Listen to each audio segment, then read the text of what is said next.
30 లక్షల రూపాయలు ఎవరు ప్రొడ్యూసర్ కట్టమంటారు.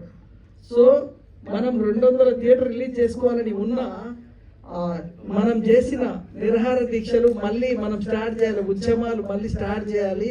ఎందుకంటే మనం చేస్తే 12,000 నుంచి ఇప్పుడు అదే 12,000 ఉందన్న. ఈరోజు ఒక ప్రొడ్యూసర్ నలిగిపోతానికి మేజర్ డిజిటల్ మాఫియా. ఆ డిజిటల్ మాఫియా వల్లనే ఈరోజు మనకి ఇబ్బంది అవుతుంది.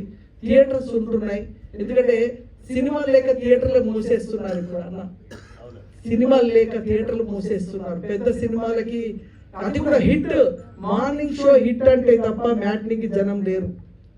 మ్యాట్నీకి కూడా థియేటర్లు ఖాళీ ఉంటున్నాయి. కారణం ఏంటంటే ఒక పెద్ద సినిమా చూస్తానికే చాలా ఇబ్బంది పడుతున్నారు. పెద్ద సినిమా కూడా చిన్న టాక్ వస్తే జనం వస్తలేరు.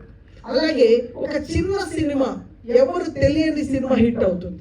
దానికి ఎగ్జాంపుల్ ఈ మధ్య